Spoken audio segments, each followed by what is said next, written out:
Me han pedido un aporte al curso virtual que están llevando adelante los compañeros, que comprende el periodo 1955-1976, decir un par de cosas.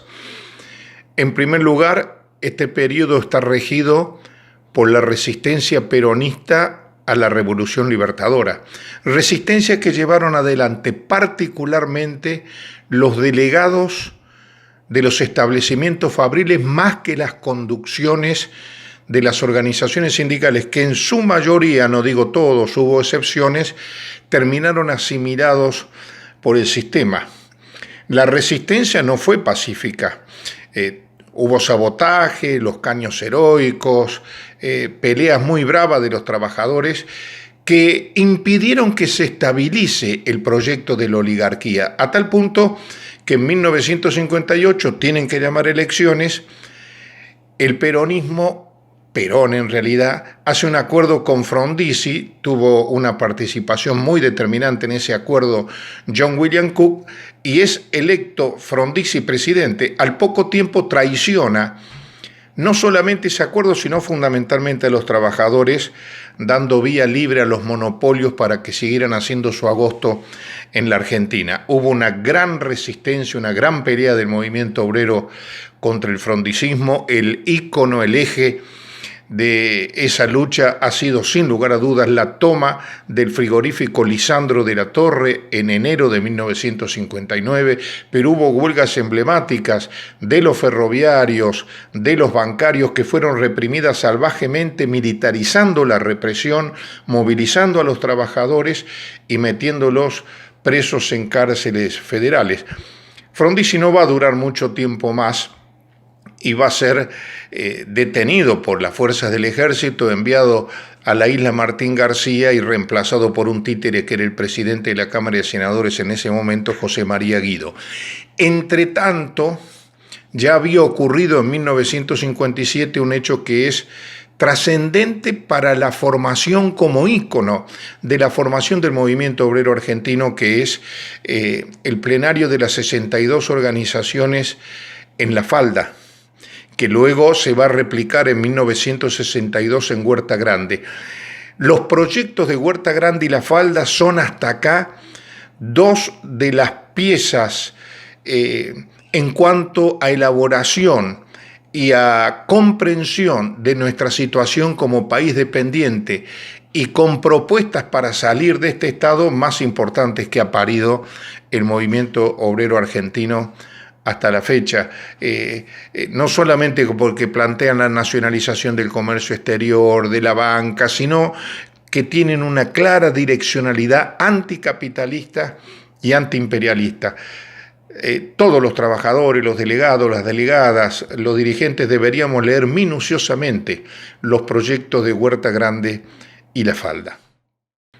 No es sencillo reflejar por este medio, que no manejo mucho además, y en tan poco tiempo, las tensiones que existían en el país entre los dos sectores que vienen librando desde el inicio de nuestro proceso independentista hasta acá una guerra civil inconclusa. Los sectores que plantean que la Argentina tiene que ser una patria, y aquellos otros que han venido abonando desde siempre la idea de una colonia, de España primero, de Inglaterra después, de los Estados Unidos posteriormente, y hoy no hacen muchos distingos porque no existen imperialismos buenos e imperialismos malos. Algunos pretenden seguir alineados con los Estados Unidos y otros dicen que la opción debería ser China. Uno y otros tienen políticas imperiales. Esas tensiones desde el 55, pero yo diría desde fines de los 60, principios de los 70, hasta el golpe que instaló el terrorismo de Estado, estaban en su máxima expresión. Empiezan a aparecer, dijimos, los jóvenes, las organizaciones armadas, los trabajadores van tomando métodos de lucha cada vez más contundentes. Se le logra arrancar el proceso electoral al general Lanuse. Había pasado el 22 de agosto de 1972 el fusilamiento de los compañeros que no habían podido huir de la cárcel de Rawson, que se perpetra en la Base Almirante Sar de Trelew y que la conocemos gracias al reporte de Paco Urondo, que pudo entrevistar en la cárcel antes de ser liberada en el 73, a la compañera María Antonia Berger, a Ricardo Aidar y a Alberto Camps, que fueron los tres sobrevivientes y que contaron perfectamente cómo fue la historia, a la que en principio el poder militar pretendió disfrazar como si hubiera sido una ley de fuga. En esta situación de máxima confrontación, los trabajadores incluso toman organización por encima de las propias organizaciones sindicales establecidas. Quiero decirle, en el 72, 73, 74, incluso hasta el 75, sobre todo en estos dos últimos años, tuvieron mucho protagonismo las coordinadoras de gremio de lucha, de gremios en lucha, tanto en el cordón industrial de Buenos Aires como en el cordón industrial rosarino y en el cordón industrial de nuestra Córdoba, donde eran conducidas estas coordinadoras por jóvenes, por delegados, por dirigentes sindicales que no estaban en los mayores niveles por allí de conducción de sus sindicatos, y con una alta participación de las organizaciones. Por supuesto que no se puede desligar la lucha sindical, la lucha reivindicativa, de la lucha política. Las contradicciones hacia el interior del movimiento popular y en concreto del movimiento obrero se reflejaban también en el espacio político. Siempre ha habido tendencias que iban a favor de la corriente, participacionistas, colaboracionistas con el poder de turno, y otras que nadaban contra la corriente, que eran combativas, que interpelaban al poder, que eran revolucionarias. Estas dos corrientes van a entrar en colisión allá por el año 68. Ya había pasado Guido, ya se había llamado a nuevo proceso electoral en 1963 con la asunción de Arturo Illia. Las elecciones también fueron hechas con el peronismo proscripto. Illia fue un hombre decente, un hombre honrado, que tuvo posiciones nacionalistas. De hecho, se negó a enviar tropas argentinas para la invasión a Santo Domingo que realizó el Imperio Yanqui, y muchos plantean que la sonada de los militares contra Illia tuvo que ver con la ley Oñatibia. Oñatibia era su ministro de Salud y tenía un fuerte compromiso en defensa de los laboratorios nacionales en contra de la invasión de los laboratorios de medicamentos extranjeros. Sea como fuera, tenía el pecado de la ilegitimidad de origen. Solamente el 23-24% de los argentinos lo habían votado porque el movimiento mayoritario estaba proscripto.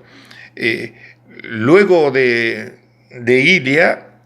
surge la Revolución Argentina, pomposamente llamada Revolución Argentina, con un general del Opus Dei, Juan Carlos Onganía, al frente, que hablaba que había tres tiempos: el tiempo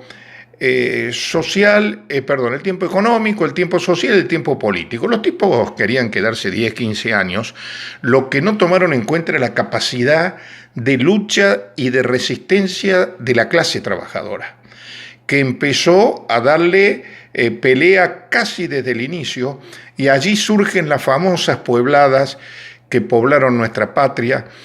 El Rosariazo primero, el Rosariazo segundo, el Mendozazo, el Cordobazo, que va a ser el ícono más importante y que va a eyectar a Onganía de la presidencia, haciéndolo olvidar de los tres periodos, para ubicar a un hombre que era títere del que realmente mandaba, que era el teniente general Agustín Lanusse. Este hombre era el general Roberto Marcelo Levington, estaba de agregado militar en la Embajada Argentina en Estados Unidos y era personal de la sección de inteligencia. Duró lo que dura la luz de un fósforo, porque enseguida tuvo que asumir Lanusse, aquel de a Perón no le va del cuero, que quiso formar el Gran Acuerdo Nacional con la complicidad de dirigencia de la partidocracia liberal, incluido algunos sectores del Partido Justicialista, para tratar de evitar el retorno de Perón. Pero el protagonismo de los trabajadores, más la suma de la juventud que había encontrado obturada su participación institucional por los sucesivos golpes de Estado y se había volcado masivamente a la militancia, muchas de ellas a las organizaciones revolucionarias, políticas, militares, bajo la consigna "Lucha y vuelve", lograron que se abra el proceso electoral y consecuentemente el triunfo, el argentinazo en las urnas del 11 de marzo del 73. Los trabajadores que se habían ido organizando tienen un aporte fundamental en 1968 con el nacimiento de la CGT Los Argentinos. La CGT participacionista, la de Timoteo Bandor, no va a participar del congreso que se llamó Amado Olmos en homenaje a un gran dirigente sindical de la sanidad que murió en circunstancias sospechosas en un accidente automovilístico, y van a ungir como secretario general a Raimundo Ongaro, un dirigente de los gráficos.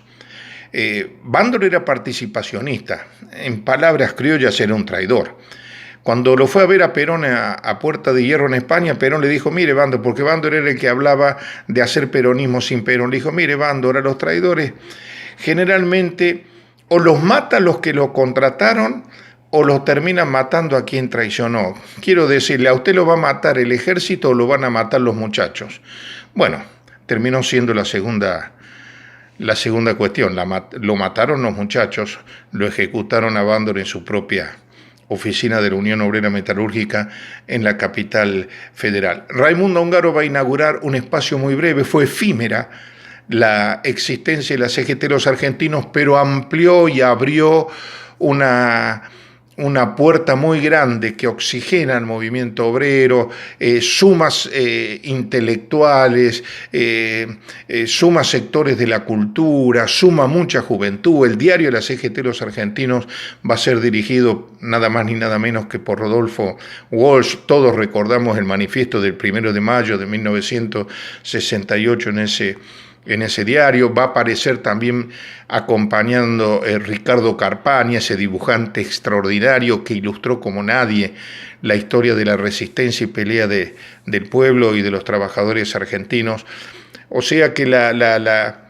CGT Los Argentinos abre un camino del cual nosotros que pertenecemos a la CTA nos consideramos dignos herederos de los programas de Huerta Grande, La Falda, de las luchas de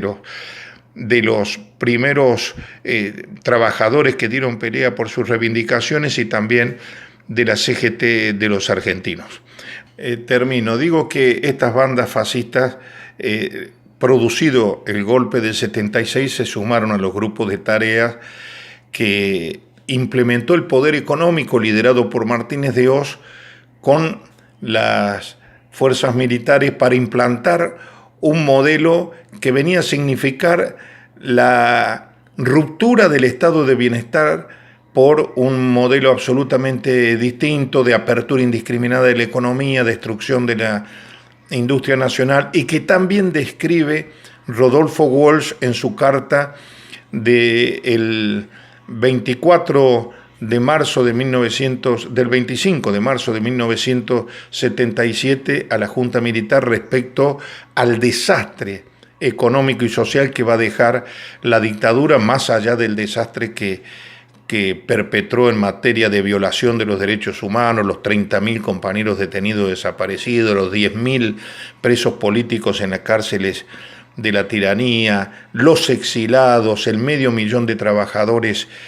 que fueron cesanteados y toda la sarta de padecimientos que hasta hoy estamos viviendo como trabajadores y como pueblo aquí en nuestra querida Argentina. Los trabajadores, aunque se los ningunee en la historia oficial, tuvieron mucho que ver desde un primer momento en la resistencia a la dictadura que se inició el 24 de marzo de 1976, con el sabotaje, el trabajo a tristeza, el trabajo a la japonesa, y con distintas maneras de protesta que va a tener su punto más alto en el primer paro nacional que se hace en abril de 1979 y seguramente en la marcha Plaza de Mayo por Pan, Paz y Trabajo. El primer paro nacional lo hizo la Comisión de los 25 en abril de 1979, y el hecho más significativo de resistencia de la clase trabajadora se va a dar en la marcha por Paz, Pan y Trabajo que lidera la CGT de Saúl Ubaldini, que ya había dado a conocer los 26 puntos que era todo un programa de gobierno que seguía los lineamientos de los planes de Huerta Grande y La Falda en alguna medida, y que va a ser el 30 de marzo de 1982, donde la dictadura, la represión, va a cobrarnos la vida de Benedicto Ortiz. Esta marcha se replicó en varias provincias, fue masiva y fue el principio del fin de la tiranía oligárquico-militar. Aunque casi todos los historiadores digan que la derrota de Malvinas fue el hecho que trajo aparejada la restitución de la vida institucional y democrática en la Argentina, la verdad que la guerra de Malvinas y la derrota ignominiosa de los jefes genocidas que pretendían hacer de libertadores en nuestras islas, que guardan los cadáveres de los jóvenes que fueron los verdaderos héroes y a varios de ellos torturaron los jefes militares que hoy están siendo juzgados por esas torturas. La derrota de Malvinas en todo caso precipitó una situación que ya no tenía ningún tipo de consenso político, social y ya ni siquiera el respaldo económico para continuar gobernando. En esto quiero decirlo y con mucho orgullo porque pertenecemos a la clase, los trabajadores y las trabajadoras tuvimos mucho que ver en la finalización de una de las etapas más negras, más horrorosas que se recuerden en la historia de nuestro país. Esto ha sido todo, espero que les sirva. Les dejo un abrazo